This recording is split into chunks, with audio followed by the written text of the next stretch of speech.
Dear viewers, trend news চ্যানেলের পক্ষ থেকে আপনাদেরকে অভিনন্দন। শুরুতে বেশ কিছু খবরের পত্রিকার হেডলাইন দেখে নিই। দেখুন, শিক্ষকদের জন্য সুখবর, বাড়ছে বিভিন্ন ভাতা। বাংলা ট্রিবিউন বলেছে, এমপিভুক্ত শিক্ষকদের সুখবর দিলেন বিদায়ী শিক্ষা উপদেষ্টা। এছাড়া আরও দেখুন বিদায় বেলায় বেসরকারি শিক্ষকদের জন্য সুখবর জানিয়ে গেলেন শিক্ষা উপদেষ্টা ওয়াহিদুদ্দিন মাহমুদ। অর্থাৎ যতগুলো বাংলাদেশের পত্রিকা, অনলাইন পোর্টাল বা টিভি নিউজ চ্যানেল সবাই মোটামুটি এমপিভুক্ত শিক্ষকদের ব্যাপারে আজকে সুখবরের বার্তাটি দিয়েছেন। সুখবরের বার্তাটি ওইরকমভাবে আসলে পরিষ্কার কিনা সেটা আমি এই ভিডিওতে বিস্তারিতভাবে আলোচনা করব। পুরো ভিডিওটি আপনারা না টেনে মনোযোগ সহকারে দেখুন, তাহলেই বুঝতে পারবেন যে আসলে এমপিভুক্ত শিক্ষকরা আগামীতে কী ধরনের এই যে আন্দোলন করলো, এই ঢাকার প্রেস ক্লাবে একেবারে কম্বল বালিশ নিয়ে যে শুয়ে পড়ে যে আন্দোলন করলো, এর বিনিময়ে এমপিভুক্ত শিক্ষকরা কী ধরনের সুযোগ সুবিধা পেতে যাচ্ছে আপনারা পরিষ্কারভাবে বুঝতে পারবেন। আর আমি অবশ্যই আপনাদেরকে সবসময় বলে থাকি যে কথা, যে আমার চ্যানেলটি যদি সাবস্ক্রাইব না করে থাকেন তাহলে অবশ্যই চ্যানেলটি সাবস্ক্রাইব করুন এবং বেল বাটন অল করে দিন, যাতে পরবর্তীতে যে কোনো ভিডিও আপনাদের কাছে খুব সহজে পৌঁছে যায়। এছাড়া একটি লাইক, কমেন্ট, শেয়ার করে সকলকে দেখার সুযোগ করে দিতে পারেন। দেখুন, শিক্ষকদের বাড়ি ভাড়া, উৎসব, বিনোদন সহ বাড়ছে বিভিন্ন ভাতা। তো শুরুতেই একটা কথা বলে রাখি যে শিক্ষকদের বাড়ি ভাড়া এবং উৎসব, বিনোদন, শিক্ষকরা অবশ্য বিনোদন বলতে কোনো ভাতা এখন পর্যন্ত পায় না। এখন এটা কি সরকারি চাকরির মতন শ্রান্তি বিনোদন ভাতা বোঝাচ্ছে কিনা এটা আমার এখনও বোধগম্য নয়। তো দেখা যাক, দিন গেলে আমরা জানতে পারবো।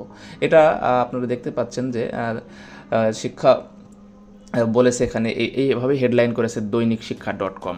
তো এখানে বলা হয়েছে এরকম যে উপদেষ্টা প্রথমত এরকম বলেছেন যে 15 থেকে 20 বছরের বঞ্চনা 1 থেকে 2 বছরের বাজেট দিয়ে মেটানো যায় না। এটা বোঝা খুব কঠিন। আজকেই সরকারি বেতন বেসরকারি বেতনের সমান করে দিতে হবে, এটা ন্যায্য দাবি বুঝলাম, কিন্তু 1 বছরের বাজেট দিয়ে কীভাবে 15 বছরের বৈষম্য ঠিক করা যায় তিনি প্রশ্ন রাখছেন। কিন্তু শুরুটা করা দরকার, সেই শুরুটা আমরা করে দিয়ে যাচ্ছি। তার মানে তার বক্তব্য থেকে এটা পরিষ্কার যে বেসরকারি শিক্ষকরা কিন্তু প্রথমত চাচ্ছিল তারা জাতীয়করণ, আর জাতীয়করণ যদি না হয় সেক্ষেত্রে সরকারি নিয়মে উৎসব ভাতা, বাড়ি ভাড়া, চিকিৎসা ভাতা।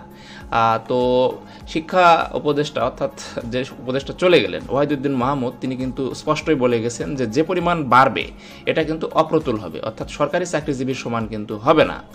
আর বিনোদন যে ভাতার কথা এখানে বলা হয়েছে, এটা কিন্তু এখন পর্যন্ত বেসরকারি এমপিভুক্ত শিক্ষকরা পায় না। তো আগামীতে যদি পায় সেটা কতটুকু পাবে এটা আমি জানতে পারলে পরবর্তী যে কোনো ভিডিওতে আপনাদেরকে আমি জানিয়ে দেব। এছাড়া আর কি বলেছেন দেখুন, যে তিনি বলেছেন যে কয়েক মাস আগেই আমি আশ্বস্ত করেছিলাম সাধ্যমতো এবছর এবং আগামী বছরের বাজেটে যতটুকু অর্থ সংকলন করা যায় অর্থ মন্ত্রণালয়ের সঙ্গে বসে আমরা যতদূর পারি চেষ্টা করব দাবিগুলো মেটাতে। ঠিক আছে। আর তিনি এটা অবশ্য কয়েক মাস আগে বলেছিলেন। আর যেটা আমি এর আগে বললাম যে উনি বলেছেন যে 20 থেকে 25 বছরের বঞ্চনা রয়েছে শিক্ষকদের, এবং এই বঞ্চনা 1-2 বছরের বাজেট দিয়ে মেটানো সম্ভব না। এই জন্য তিনি বলেছেন যে শুরুটা অন্তত আমরা করে দিয়ে যাচ্ছি। ওয়াহিদুদ্দিন মাহমুদ বলেছেন তাদের বিশেষ করে এমপিভুক্ত শিক্ষকদের উৎসব ভাতা, বাড়ি ভাড়া, চিকিৎসা ভাতা, বিনোদন ভাতায় এবছর ঈদুল আজহা থেকে শুরু করে আগামী বাজেট, ভালো করে লক্ষ্য করুন, বাজেট থেকে অন্তত কিছু বাড়াতে পারবো। এখানে আমি ঘোষণা দিচ্ছি না কত বাড়াবো, আমি জানি সেটুকু বাজেটের মধ্যে এবছর এবং আগামী বাজেটের মধ্যে প্রভিশন রাখা হচ্ছে।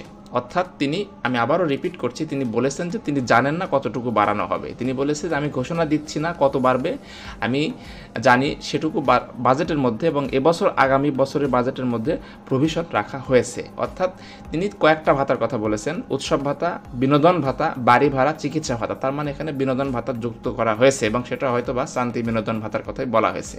তো ভিউয়ার্স, এটাই আসলে তিনি জানিয়েছেন। তিনি আজকে এই 7 মাস দায়িত্ব পালন করে শিক্ষা মন্ত্রণালয় ত্যাগ করলেন, নতুন শিক্ষা উপদেষ্টা যোগদান করেছেন। তো এটাই ছিল এখনকার আপডেট। আগামীতে যে কোনো আপডেট আপনাদেরকে জানিয়ে দেওয়ার চেষ্টা করব। ধন্যবাদ।